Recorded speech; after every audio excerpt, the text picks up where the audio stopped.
ஏழை எளிய நடுத்தர மக்களை வாழ விடாத திமுக அரசு பதவியேற்று 3 ஆண்டுகளில் தண்ணி வரி ஏற்றம், பால் விலை உயர்வு, மின்சார கட்டணம் 3 முறை உயர்வு, இப்படி எல்லாமே விண்ணை முட்டுகின்ற விலைவாசி, வெறும் வசனம் பேசுகின்ற அரசாக திமுகவினுடைய முதல்வர் மு.க. ஸ்டாலின் இருக்கிறார். அவர் எந்த வகையிலும் ஏழை எளிய மக்களை பற்றி கவலைப்படவில்லை.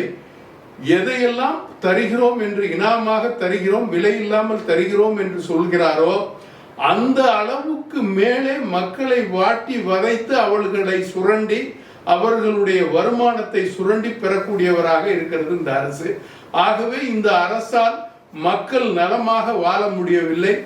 மக்கள் கையில் கரண்டை பிடித்ததை போல துடிதுடித்து வாழக்கூடிய ஒரு சூழலை திமுக அரசு உருவாக்கி இருக்கிறதை தமிழ் மாநில முஸ்லிம் லீக் வன்மையாக கண்டிக்கிறது.